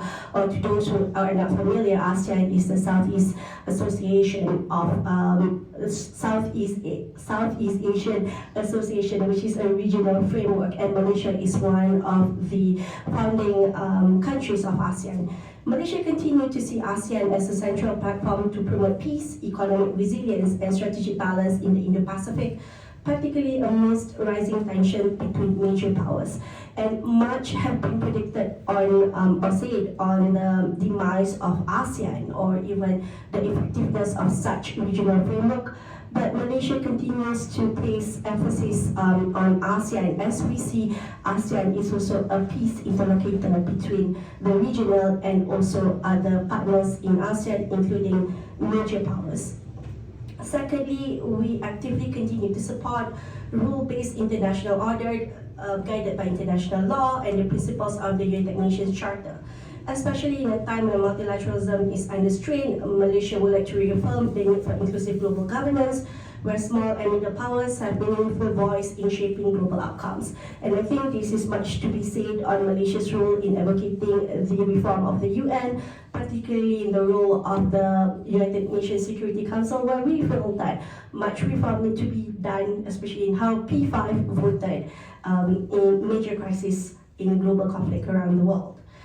We also would like to speak a little bit on our South-South cooperation, given that we've seen here a lot of South-South countries and partners, especially from the African nations. And I think Malaysia and Africa went back long ahead, and I think our African brothers and sisters could speak a lot on the legacy of South-South cooperation. While people might say South-South dialogue is a legacy of the Cold War or post-Cold War, we think that South-South cooperation continues to give an alternative voice, especially challenging the norms of Western dialogue against the Eastern dialogue, and providing a neutrality of platform whereby we can continue to come and advocate mutual interest issues, especially in social development, international development, other global issues, especially post-pandemic. Finally, Malaysia's work as in peaceful coexistence and diplomacy and security. Finally, on peaceful coexistence and diplomacy, especially I've heard a few speeches on the importance of science and education, diplomacy in science and education, where we felt that emerging issues, especially existential threats faced in the 21st century, and also on transnational threats, would be continually very important to be talking in these realms, as global development will tend to be not included, their voices, especially during those important and critical eras. In conclusion, the geopolitical world is undergoing rapid and unpredictable change, but amidst uncertainty, Malaysia remains a steadfast partner, committed to dialogue over division, cooperation over confrontation, and shared progress over zero-sum competition. Let us work together for a more just, peaceful, and sustainable world. Thank you.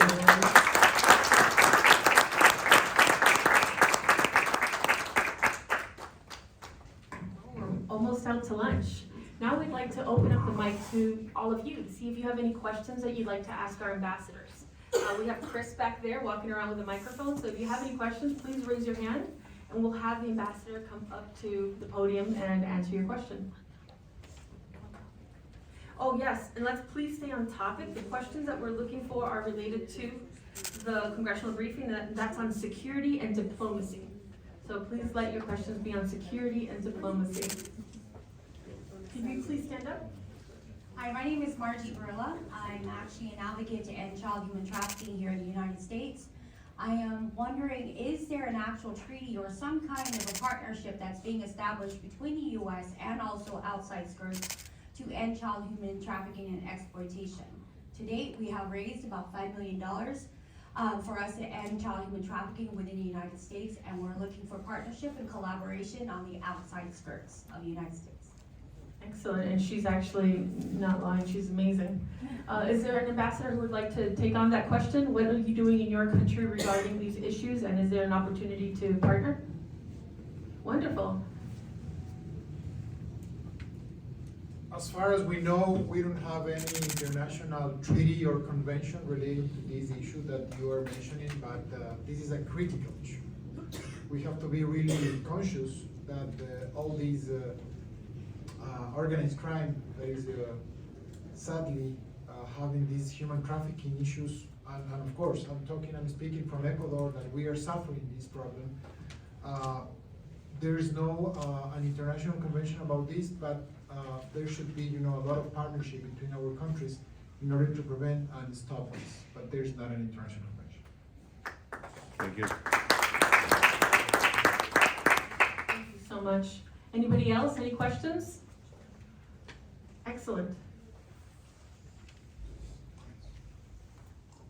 Good afternoon. I just wanted to ask Representative Delgado if you could Just talk. speak a little louder. Yes, I wanted to ask Representative Delgado to talk a little bit more about the Panama Canal, since that was raised as an important subject by President Trump lately, and his concern about quote unquote security of that canal. If you could elaborate a little bit more on that, please. Thank you. Okay, wonderful. Sure, thank you very much. So basically, let me start by saying that Panama has had excellent relations with the US since our independence, and those good relations stays until the present. Actually, the new US ambassador arrived in Panama, Mr. Kevin Cabrera, and he has been there meeting the president, the foreign minister, and so forth. And our bilateral ambassador here, the same thing. Also to point out that Secretary of State Rubio visited Panama in January, and that was a very good visit where he saw the president, the authorities, and also went to the canal. And recently, Secretary Hegseth also came to the country and did a bilateral visit, which was very good. So having said that, as I highlighted before, there is a treaty that was signed in 1977, which basically says that the canal will be returned to Panama authorities to full manage the canal in 1999, and that happened. That was returned, and that has been so successful that even the canal, as I highlighted in my remarks before, was expanded in 2016, and that's actually the canal that is being used by the majority of the chiefs, because as you all know, the commerce have changed. So now the chiefs, are bigger. So it needed a new canal. So that canal is now in full operations with the Panama Canal Authority fully operative and with a very, very good administration. Actually, we're celebrating this year 25 years anniversary of the administration of the Panama Canal by Panamanian hands. So that's what I like to point out. As I said before, the canal remains being Panamanian, and that's part of the Panamanian sovereignty. Thank you. Thank you. Excellent. Any more questions? Oh, wonderful. Very beautiful woman over here. Nice outfit. Hello, thank you so much. My name is Mary Apollo. I'm a founder of an organization called For Direction. I'm also a youth ambassador, working with the African youth, bringing African youth works in the diaspora and in the continent, and we discuss issues that matter to Africa when it comes to development. So talking to the topic of security and also diplomacy, I wanted to see if there is a further way where we can work more in building a structure for development and education, because we have talented people, we have qualified youth that we want them also to be to be represented in this national system and multilateral system. So if there is any way or opportunity for collaboration or partnership that we can work with, thank you. I love that question. So any ambassadors interested in speaking about any possible collaboration that can be done in Africa for education? Anybody? Excellent. Okay. Yes, Chris. Thank you. No problem. Thank you so much for the question. Of course, I can speak on behalf of the Republic of Kosovo that we are very open to cooperate in every project or everything that has to do with education. Since I said we are a very new country, just developed from 2008, of course we need to be much more recognized, but also to accept other nations to be part of our cooperation and our people. So whatever you think that we can do together on behalf of Kosovo, please feel free to contact me. Thank you. I love that. Wonderful. And remember, you can always contact their office to learn more about that. Any more questions? Okay, then. Before you run off to get those lunch boxes, I'd just like to thank Congressman Debbie Wasserman for helping us here and giving us this room today. Also, we'd like to thank Congresswoman Shree Thanader for sending her legislative director, and Congressman Johanna Hayes, Congressman Mike Quigley from Illinois, and Congressman Scott Fitzgerald from Wisconsin, who's also sent out his staff out here today to join us. And last but not least, Senator Bill Cassidy from Louisiana, who also sent out their staff. So I encourage you to network and look for them among you and discuss any projects that you might want to grow. And not just that, you can also reach out to us at USIDHR and IDC, and we can help you navigate those waters to connect you. Representative Greg Glansman unfortunately is stuck in the air, so he cannot make it here today. He had planned to speak, but unfortunately he hasn't reached DC yet. Thank you so much for everything. Thank you for coming here today. I have a question. I'm sorry. I'm also involved right now. Can I please ask a question? Of course, this is where we want to have as many questions as possible. Go for it. So I'm actually part of USIDHR. So I'd like to ask, how can embassies collaborate with us? Oh, that's a good question. What can you do? So she's saying, as a human rights consultant, what can she do to start creating relationships with embassies? I think I can take on that. Yeah, I think Isabel can help us out with that. Thank you, Isabel. We'll close it off with her. Thank you. And of course, I can do the closing. Thank you so much, Reba. She's one of our USIDHR Human Rights and Diplomatic Protocol consultants. I want to say hello also to the other international diplomatic protocol consultants. Can you stand up for people to know who you are? So these are all graduates of the United States Institute of Diplomacy and Human Rights. They have double role, right? Some of them, they work for embassies, for their Ministry of Foreign Affairs, or they are advocates in their community. So thank you. You can have a seat. I'll try to answer this. And again, I'm very grateful for all the representations that we have from the distinguished embassies. Thank you so much from Malaysia for remarking the fact that we are such a diverse group and we are bringing groups together. At the U.S. Institute of Diplomacy and Human Rights, our focus is education. So I started my career as an attorney. And I fell in love with human rights in general. There are two subjects that I worked my entire life into: diplomacy and human rights. So I created the United States Diplomacy and Human Rights with the purpose of helping everyone understand and have more knowledge about these two subjects. Because I firmly believe that in the 21st century, you should not have to go to law school to really know your human rights, right? And in the 21st century, you do not have necessarily to work only on one track, one diplomacy, right?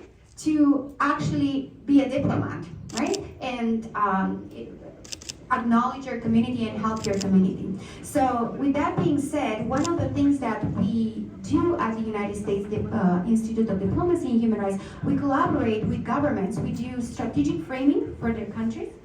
We do educational programs. We help them implement human rights educational programs, human trafficking prevention, sex violence and gender-based violence programs on an education base. And for me, education doesn't only stop at the school, right? Not formal education. Education should be available for everyone. From the moment where people, let's say they are waiting the bus in the bus station and they are reading a poster about their rights. I'm originally from a small country in Europe, Romania. That's where my accent comes from, right? So I was born immediately after the fall of communism in Romania. But living there, I could still feel the reminiscence of that. So I can say about myself that I was really witnessing a country that was creating the democracy. So I was with the witness of a country that was establishing democracy. Anything from creating their penal and criminal codes and civil codes to the constitution of Romania to obviously bringing my work to the United States and now being so grateful to be able to work in about 135 countries. So I'm looking forward. I saw some countries here that we are not yet there. I'm looking forward to we'll be working in St. Kitts and Nevis, and I'm looking forward to work in many other countries. Our institution is also a member of the civil society at the Organization of American States, so thank you for the representation from the organization as well. So with that being said, I welcome all of you, distinguished ambassadors and diplomatic corps, to reach out to my office. I just wanted to point out two key people here in the room. That is President Manuel Wancha, who can help you in case you don't get a business card from me, please get it from him.